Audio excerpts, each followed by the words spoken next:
Incoming transmission. You must be tuning into today's broadcast due to lack of other means of entertainment. How unfortunate. Prepare yourselves as we cut through the static and witness some bots who never know when to quit, much like Tidal Wave, who always seems to come back. I swear, some bots never know when to stay offline. Now, listeners, reduce your expectations as we change the frequency to your last go-to podcast.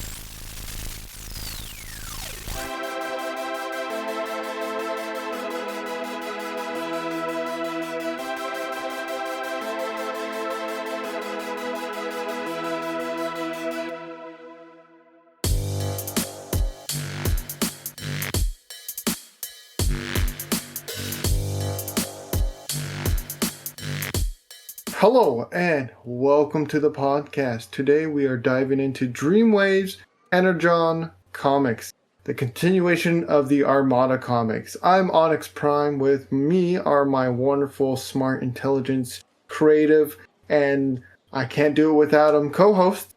Aww. I'm Killobyte, and that's and all I'm me. Clickbait, and it's definitely all me, etc. One of those are true.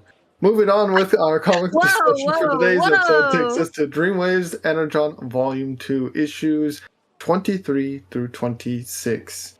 And as always, spoiler warning, so if you haven't read it already, we highly recommend you to go read them, come back, and listen to the podcast. With that, Clickbait, can you give us the facts? And Kilo, can you give us the trivia, followed by the summary and special thanks? Can do. Of course. Starting off with some fast facts for this review, we will be reviewing 4 comics. Issue 23 was released May 19th of 2004, with issue 26 released July 28th of that same year. Our writer for these issues is Simon Furman, with pencils by Joe Ng, James Reyes, Alex Milne, with inks by Elaine Toh, Rob Armstrong, and colors by Jong-Im Lee, Stuart N., Josh Perez, Elliot Kravchik, Sigmund Torre, and Yvonne Poon. Awesome. Time for some trivia. This was the first of many bot-focused issues by Dreamwave that was intended to be released before they went bankrupt. Well, that turned sour fast. Oh, sorry. What a twist. That's what a twist. Issue 25 never reveals whether or not if Snowcat is indeed a reformatted version of Cyclonus from Armada, like his cartoon counterpart. However, his snarky and sarcastic remarks may be a hint. I don't know, Snowcat felt a little bit of like Shockwavy for me, but we'll see. He did. We'll talk about it. But now to some summaries. Scorponok and his Terracons continue their hunt for Energon as the Autobots try to build relationships with the humans. And as always, this information has been taken from the wiki. And a special shout out to all of our Patreon supporters. You're all amazing. Thank you so much for your support. Thank you very much. So much. So much. Are you two ready to dive into today's comic? Hey, absolutely. Fantastic, because Scorponok is attacking Earth, trying to find Energon, using Kicker, the human Energon locator, whatever we want to call him. Meanwhile, Optimus arrives and tries to defend Earth, showing off his new Combiner mode alongside Ironhide and Jetfire. Thoughts? It's interesting. It's an interesting conundrum right now because Carlos is sending a message to the Autobots, and Optimus is trying to teleport to Earth, but the Council is not letting him because they don't believe in Unicron, and they want to save resources for what's on Cybertron right now. Which I'm like, but if there's a threat, you might want. I don't know. There's a lot of things going on, and then Scorponok is attacking, and I'm like, wait, how does Optimus know Carlos is contacting him? They haven't seen each other for 10 years? Like, what is going on? I mean, I'm assuming, like, from, like, a trying to piece this together viewpoint, that they could have theoretically established, like, an emergency uplink that they could use, because it didn't sound like he was sending an actual transmission. It sounded more like he was sending, like, a coded burst that read as basically an SOS that was on some sort of emergency broadcast channel that they picked up, and then we're like, oh, this seems like it might be interference, and then the repeated signal, and they were finally like, oh, yeah, we've been getting this transmission. Maybe it's important. on the SOS channel. Yeah. Well, the thing Maybe. is, like, how does Carlos know all this? He never went to Cybertron, at least in these comics or anything like that. And he does say, especially, he says like, "Oh, Carlos been calling us and letting us know that they're being attacked or something." So he specifically uses his name. So it's just, I was like, wow, that's a big upgrade there, Carlos and Earth, and contacting all the Autobots. The dude was like in a satellite or something. Dude, yeah, he's in crazy. space right now. So I Like, believe. I mean, wow. that's the most believable part of this entire episode, this entire issue set. Okay, is that Carlos, who worked with the Autobots prior, and then they left, and he went into tech, and now he's in space, could send an emergency contact at least in that direction. That's pretty Yeah. dang believable if you kind of squint and look at it sideways. But there are way less believable things going on in here. Yeah, one of Like them Kicker. is Kicker, who can sense Energon and You can smell escaped it. with the help of Hotshot and the Omnicons. Yeah, and they give him a suit What does it smell like, you think? where it's like, when did you make a suit, and how did you know you need a suit? Like, what is going Yeah. on? What it would need, how did you make it? Why doesn't Rad have Yeah. one if he's been doing these kind of Yeah, missions? he's 'Cause pretty he jumps- rad. Why doesn't he get a rad suit? I mean, because he kind of jumps right into the fray here, and he's in some kind of like battle-ish suit, but nothing as high-tech as they've got for Kicker. When Rad's the first one to jump into the action, I thought that was a little bit interesting. Yeah. What did you guys think of setting the Energon to explode to take out Tidal Wave? I mean, That makes Energon sense. interacting with blaster fire has Yeah, been a thing. Like, that's not surprising. that was a huge explosion. It was awesome. It, Yeah, Wow. there's no way any bot could survive that. Oh, No, no, never. not at all, No, ever. no way. No bot, no human, no Never. nothing. Which eventually ends the battle because Alpha Quintesson creates a portal, dragging Scorponok and his Terracons back through. What are your theories at this point? They're gonna get put in timeout. yeah. Or, as if we've seen so far, we're gonna get a new mode because we gotta sell the toys. They've been grounded. Yeah. No recess for them. No Yeah, battle. or maybe we're getting the apocalypse horses again. You know, That'd be you never cool. know. Oh, I kind of wish they had more done more horses, with that. the 8 horses of the apocalypse. Oh my Yeah. gosh. Uh, You've never heard Oh, of the Scorponok horse? Oh my the promise. Scorponok horse. Yeah. So, continuing forward, in the next issue, Tidal Wave returns. Whoa! How? What? Not How? explained. The ocean always returns after the tidal wave. You know, low tide's getting here soon. To get revenge on Ironhide. Why Ironhide? It wasn't really explained except for like more of a telling, not showing. Because you would think he Yeah. would be going after Kicker and Hotshot that almost murdered him. Anyway, he kills Cliffjumper because he wants Ironhide to design and build something. What exactly is it? He didn't Whoa, kill whoa, whoa. Cliffjumper. He just said he was Yeah. badly hurt. Cliff Jumper's First of all, dead. We Cliff haven't gotten Jumper into the didn't Cliff Jumper forget, dying all the okay? time phase He's of totally this. dead. Okay? He's totally dead. Oh We my don't gosh. see him ever again. It's We okay. don't see him ever again. He's dead. Well, we also don't see the apocalypse horses. Doesn't mean they're dead, right? Right? I mean, they're probably dead. No. But Or probably.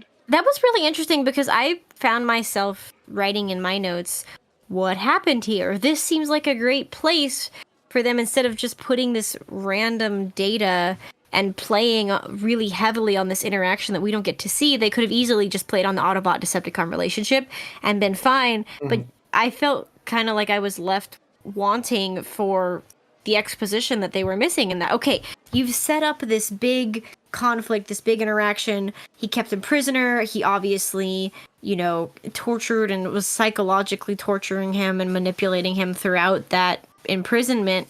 And then they just drop it. And they even have some really kind of psychologically funky lines in there. What will it be? What did he say? He said, what will it be? Compliance or, like he said, disobedience or compliance or something. And I was like, oh my gosh, that's freaking trippy, man. Yeah, So I was interested, but also it kind was of caught me very- off guard. It did. It was very aggressive out of nowhere. Because he was on one scene, he was talking with Jetfire, and then the next he's driving, and then Tidal Wave just appears, and he's like, "I'm here for you," and then he just starts talking about all the things he did to Ironhead. I'm like, what just happened? I thought Ironhead was on Earth. Where are we right now? I agree, and he had zoomed in on him from like a distance in the first issue, and they left it for a while, and then partway through the next issue, they go back on it. Or it's partway later in the issue, they go back on it. Oh, he said defiance or compliance. And I was like, what is going on here? Yeah, I'm so confused. They have a history. You can't just bring it up and then drop it. Yeah. But again, all of this confusion was just to tell us that Tidal Wave wanted a bomb that Ironhide had created for the Decepticons. Because they want to use it. They want to use it on Earth. Because right now, based on what they say, that bomb can destroy Cybertron, but he wants to take it with him to destroy Earth because it'll hurt them more. Yeah. What a crazy concept. And Ironhide activates it, which then makes Tidal Wave panic and leaves through a portal saying, "This is crazy." But great. That was the crazy one. How is this? He 180'd so fast. Yeah, he was like, "Oh, actually, I'm out." But it gets absorbed by shock absorbers, rendering the whole explosion as safe. Interesting. That logic totally checks out. He had put a failsafe, and apparently he built this bomb for the Decepticons while he was being captured. But then he made it that if it went off, it would have not, it wouldn't do anything, and the Decepticons never found out, which is pretty funny. Very surprising. I'm really surprised they didn't test it when they still had him prisoner. Because it sounded like he was... You test the theory behind it, or you check it, but it sounded like they had kept him prisoner for a really long time, is what they had been hinting at. So I was surprised. But we don't know. We don't know. No, we don't know. They did a lot of It's all tell, don't show, speculation. which is not how you do storytelling. It was a fun idea, but they never did anything with it. Yeah. Moving us to our next couple issues, Hotshot loses his temper with the Omnicons for not following instructions and tells them to get lost. And they do, following the instruction. And this is where the adventure starts. The Omnicons get caught by Snowcat, which looks like the show version, which we can guess is reincarnated Cyclonus, but it's never confirmed. Thoughts? Favorite scenes? I liked seeing Snowcat. I like that he kept his little jokey ways, but he also felt a little bit like the Shockwave of this continuity, kind of like the logistical one and experimental one. And he also, he was talking with Scorponok when he hangs up. He's like, I'm not going to deal with you because Megatron will come back and whatever. So it felt very Shockwave, where I'm using you until the real leader comes back. Right, and then, he modifies the bots or does something to their brains, then they wake up, and then they kind of run around, and then nothing happens. And you were like, what? What was the point of this? Nothing came of this. I mean, I know they broke through it, so they never got reprogrammed. But there was no... They go to the psychic plane where Runaway the Minicon, who made them, by the way, tells them that they're not better than everyone else. That they're just, poor attitude bots. Why all this negativity? Because he was the one that told them that they were Cybertron's next evolution. Now he's saying they're not. It's weird. Well, it was their own consciousness negativity. Too. Oh, okay. Because they say it was a shared consciousness plane. He was like, I'm not saying this. This is all in your head. You're saying this to you. He did say that. Which was pretty funny. But But I thought it was interesting that they were kind of hyping it up to be an issue.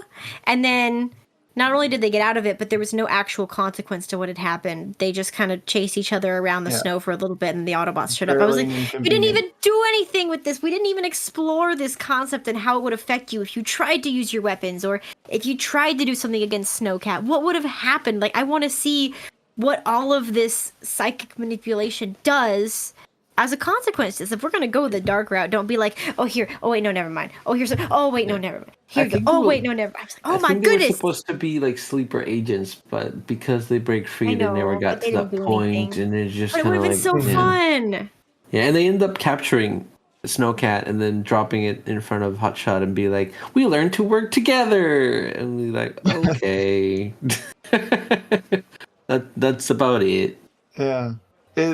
it felt like it needed to be developed a little further than just rushed in this one issue. Yeah. Because in the next issue, we do something entirely different. Megatron, who was absorbed by Unicron, has managed to take partial control and created a new body for himself and control Unicron's portals and has abducted Optimus. Why, you ask? Because he needs help with flipping a switch. He has a body. How can he not control that body? He made it. It's logical. He's like, oh, I need you to flip the switch on the other side of Unicron. Yeah. And he's like, I'm Why does it shielding need to be you, so Optimus? you're not. I don't know. Yeah, I'm shielding you, Optimus. That's why he doesn't notice you're here. Go flip the switch so I can escape, and then I can help you. And Optimus is like, you're not gonna help me. Why would I do this? He's like, I've played this game before.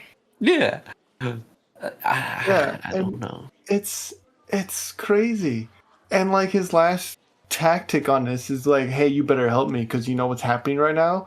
All these major cities on Earth are being attacked by Terracons, and only I know how to stop them. It's like, okay. Which also, I was like, please don't let this be like a fake video recording or whatever to get Optimus to flip it. And that's how it feels. Yeah, that's kind of how that feels because it ends on a cliffhanger, right? But it ends on a cliffhanger on that plot point. Yeah, he's like, hey, you know that the Terracons all have a little camera behind their optic that nobody knows, but I do. And here, look at their perspectives. Nobody knows. And I'm like, okay. It's so crazy. And then on the flip side of things, even crazier. Tidal Wave returns once again, this time in a new body. Oh my gosh. And is named Mirage. He attacks the Omnicons and Kicker. It's like I knew that it was going to happen. Oh, man. And poor Kicker is now unconscious underneath the water. He's drowning, yeah. He just... Totally not going to be a problem at all. What's the point of the suit Alexis if the suit is not helping him? It's the Alexis interaction with Rad is bonkers because they're talking things and then Rad is just getting annoyed. He's like, I'm leaving, blah blah blah blah, and Alexis is like, okay, bye. Gets on a taxi and then Rad turns around. He's like, oh wait, Alexis, I'm sorry, I love you. Well, it doesn't say I love you, but he's like, I do care, and whatever, this and that, and then boom, her taxi blows up, and I'm like, I saw that, but it also doesn't feel authentic because 2 seconds ago he was angry for no reason. Yeah. Maybe this is what was that thing in film is like false narrator, like this is what he thinks in his head that happened, like, oh, I actually did get to say this before she blew up. Oh, could be. Oh no, unreliable narrator. That'd be terrible. But yeah.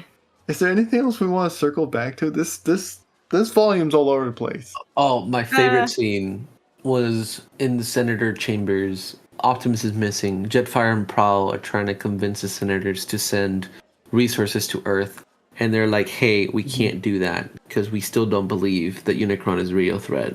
And then one senator goes, cool, bye. And then but then one senator says, but wait, what? And then, like explains what if the Terracons are this and this and that? Then we should help. And then he's like, oh, I thought your stance was already made. On that case, I think we should help. And then they help, and I'm like, wait, what? What just happened? What was the point? It was funny because they told Jetfire no, and he did not even try to convince them. He was like, okay, cool. And I was, Jetfire, buddy, come on, man. You're not Optimus's lieutenant for nothing here, dude. But it was great. Yeah. I don't think I have... Wonderful. Best comic ever. One interesting panel that was like really zoomed in on Alexis for no reason. I was like, oh, yeah, that tracks. But that makes no sense whatsoever.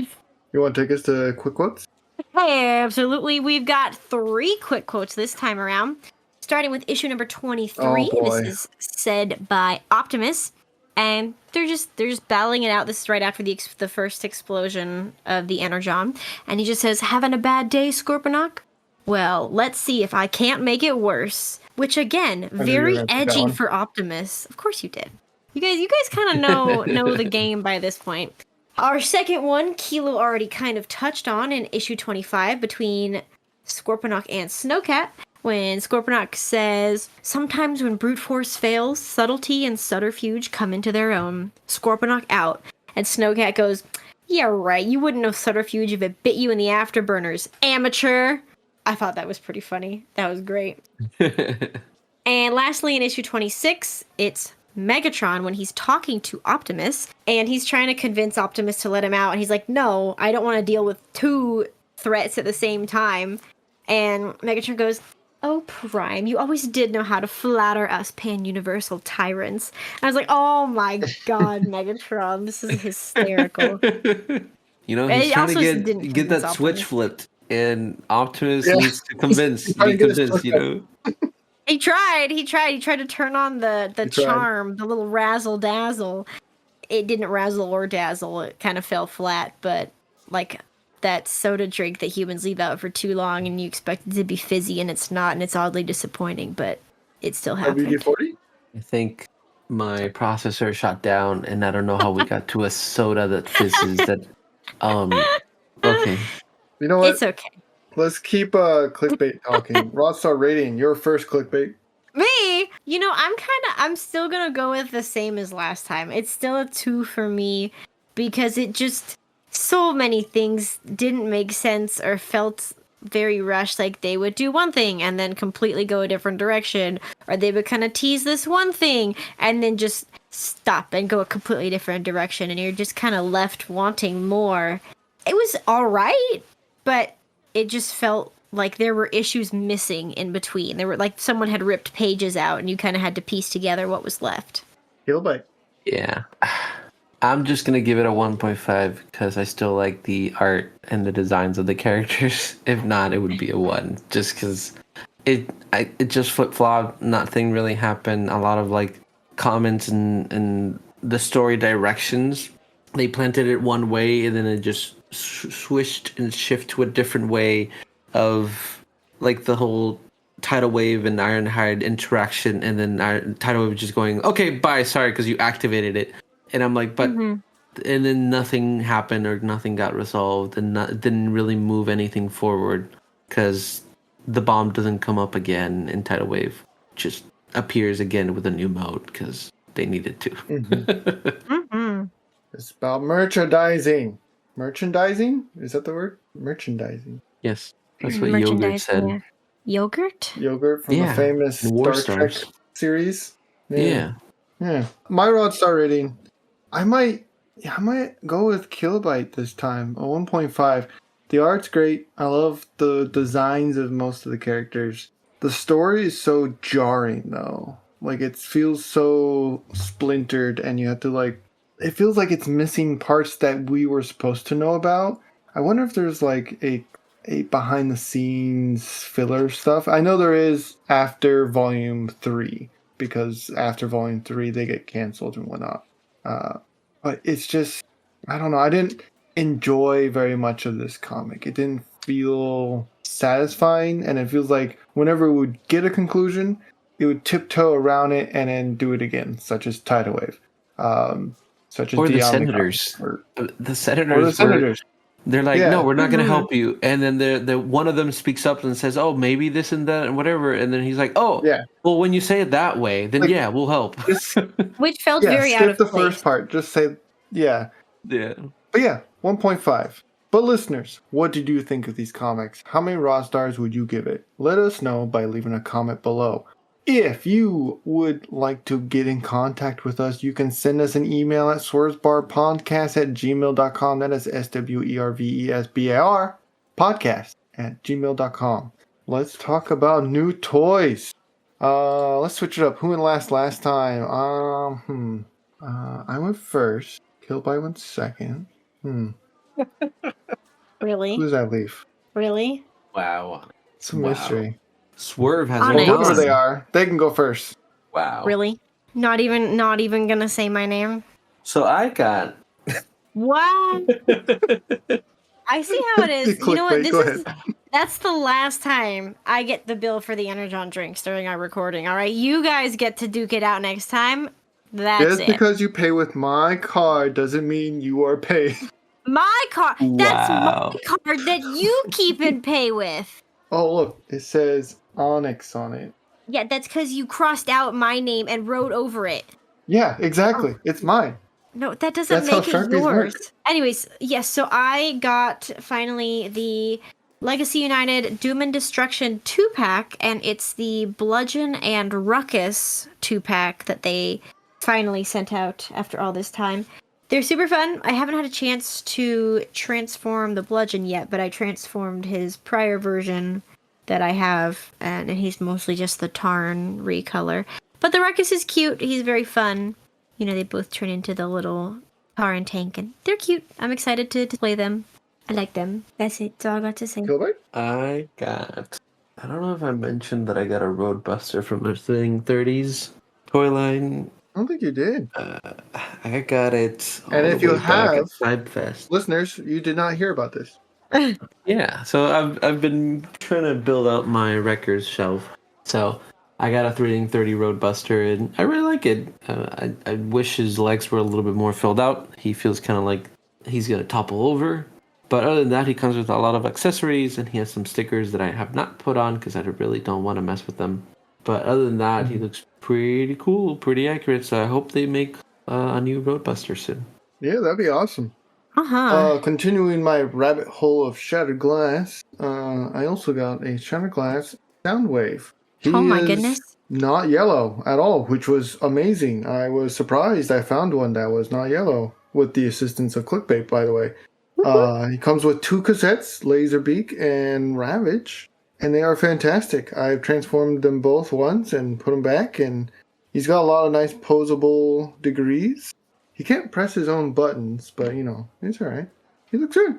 Nice. Are you two ready for Transformers Energon Volume 3? Yeah. If it's any like the other two, I don't know. Don't know what to expect now. Yeah. I know. Kilbyte, do you mind taking us out? I don't. If you've enjoyed this episode, consider sharing it with your friends and subscribing. If you want to help out the show even further, we have started a Patreon. All of the proceeds will go to supporting the show and keeping the lights on. Of course, we have some tiers that offer other forms of gratitude, such as 3D printed files and entry to our Discord channel.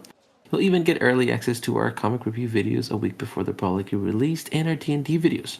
We also have Redbubble. We have pillows, cushions, bed sheets, hats, backpacks, so many things with amazing Blankets. art made by Onyx. And Socks. as always, we hope you're all staying safe out there. Thank you so much for listening to All Are One. Till all are one. Are one.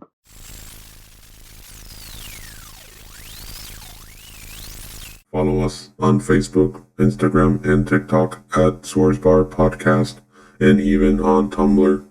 Yes, with everything going on Twitter, we figured we should cover our bases. Speaking of which, you can also find us on Twitter at Swerve, if that's still a thing. If you're interested in more content, try checking out our spin-off D&D series, Transform and Roll Out. Season 3, titled Eons, is now available. Let's tune in to a preview now. Entry log number 15, I think. I don't know if you'll receive these. Compared to the other missions, things are getting from bad to worse. I never tagged along with strangers that also travel between time and space.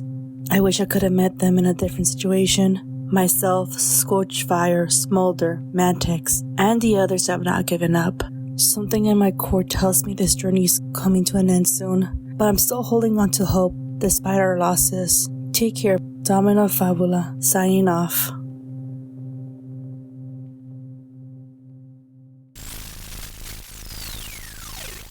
Well, that was certainly something. There is also a YouTube channel with bonus content, such as video games containing funny comments and trendy shorts. A link will be provided below. And if you're so inclined, you can support us on Patreon, where you can get even more bonus content, such as reading files, access to their Discord, and listen to the content before it's released to the public. More links will be provided below. End transmission.